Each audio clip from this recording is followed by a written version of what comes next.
अस्सलाम वालेकुम नाजरीन, वेलकम टू आवाज़ हकीकत।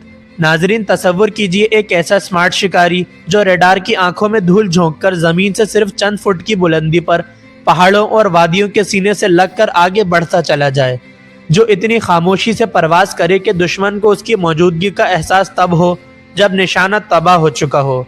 और ये कोई फिल्मी कहानी नहीं बल्कि पाकिस्तान का बाबर क्रूज मिसाइल है, जिसकी दास्तान रिवर्स इंजीनियरिंग से शुरू होकर सेकंड स्ट्राइक कैपेबिलिटी तक पहुंच जाती है।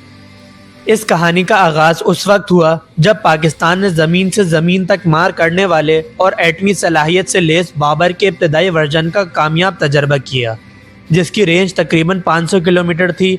और ये सब उस माहौल में हुआ जब खित्ते में भारत रूसी S-300 और अमरीकी पैट्रियट जैसे जदीद एयर डिफेंस सिस्टम्स हासिल करने की कोशिशों में मसरूफ़ था, जिससे ये वाज़े हो गया कि फ्यूचर वॉरफेयर सिर्फ ताकत से ही नहीं बल्कि स्टेल्थ और प्रिसीजन से जीती जाएगी। बाबर मिसाइल का नाम मुग़ल सल्तनत के बानी ज़ाहिरुद्दीन बाबर के नाम पर रखा गया, जो अपनी जंगी हिकमत अमली और अज़म के लिए तारीख़ में याद किए जाते हैं। इस हसास मंसूबे की जिम्मेदारी नेशनल डिफेंस कॉम्प्लेक्स यानी NDC को सौंपी गई, जहां पाकिस्तानी साइंटिस्ट और इंजीनियर्स ने महदूद वसाइल के बावजूद वो काम अंजाम दिया जिसने आलमी डिफेंस सर्कल्स को हैरान कर दिया। हत्ता कि अमरीकी थिंक टैंक CSIS ने भी ये तस्लीम किया कि पाकिस्तान से इस सतह की क्रूज़ मिसाइल टेक्नोलॉजी की तवक्को कम थी, जो दरअसल पाकिस्तानी महारत का खुला एतराफ़ है। कुछ तज्ज़ियाकारों के मुताबिक 1998 में अफ़गानिस्तान पर अमरीकी क्रूज़ मिसाइल्स हमलों के दौरान कुछ टोमाहॉक मिसाइल्स पाकिस्तानी इलाके में आ गिरे, जिन्हें पाकिस्तानी इंटेलिजेंस ने हासिल किया और फिर बरसों तक रिवर्स इंजीनियरिंग के ज़रिए उनके सिस्टम्स को समझने की कोशिश की, जबकि मगरबी हलकों ने इस मामले में चीनी इंजीनियर्स की मदद का इल्ज़ाम भी लगाया।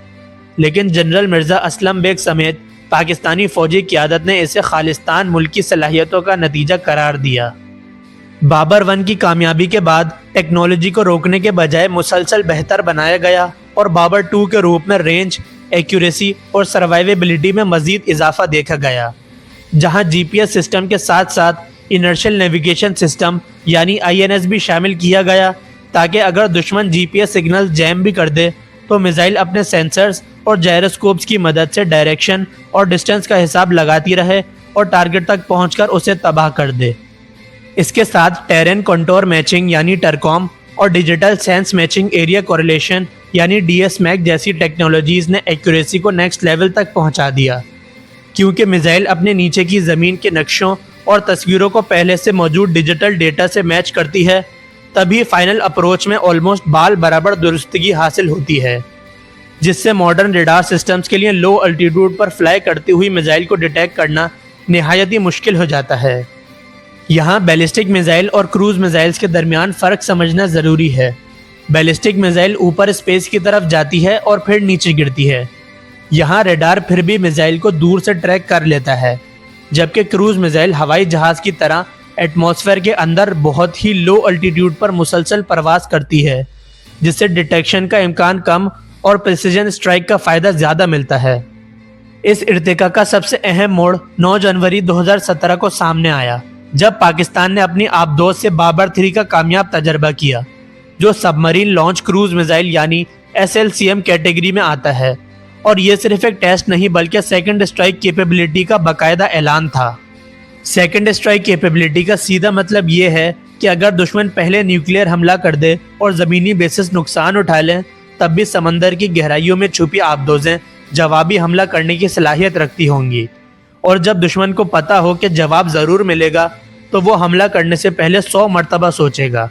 इसी को न्यूक्लियर डेटरेंस कहा जाता है, जो स्ट्रेटेजिक स्टेबिलिटी का बुनियादी सुतून है। बाबर सीरीज़ की कामयाबी ने हरबा मिसाइल के लिए भी रास्ता हमवार किया, जो एक एंटी शिप क्रूज़ मिसाइल है और गैर एटॉमिक वर्जन के तौर पर डिज़ाइन हुई है, ताकि दुश्मन के बहरी बेड़े और साहिली अहदाफ को निशाना बनाया जा सके। इसे फायर एंड फॉरगेट कैपेबिलिटी हासिल है, जहां लॉन्च के बाद मिसाइल खुद अपना टारगेट तलाश करती है। PNS हिम्मत जैसे जहाज़ों पर इसकी इंटीग्रेशन ने पाकिस्तान नेवी की ऑपरेशनल रीच को मज़ीद बढ़ा दिया है।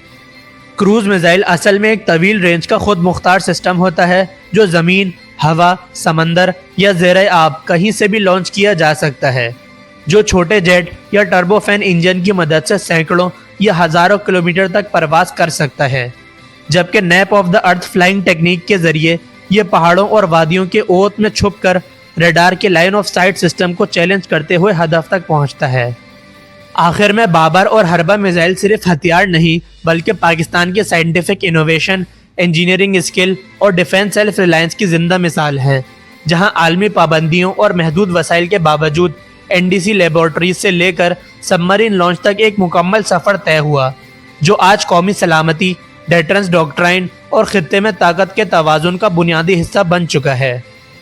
ناظرین، آپ کی اس بارے میں کیا رائے ہے؟ اپنی رائے کمنٹس میں ضرور شیئر کریں، اور اگر ویڈیو پسند آئی ہو تو ویڈیو کو لائک اور شیئر لازمی کریں۔ ساتھ ہی ساتھ چینل کو سبسکرائب کرنا نہ بھولیں۔ آپ سے ملاقات ہوگی نیکسٹ ویڈیو میں، تب تک کے لیے اللہ حافظ۔ پاکستان زندہ باد۔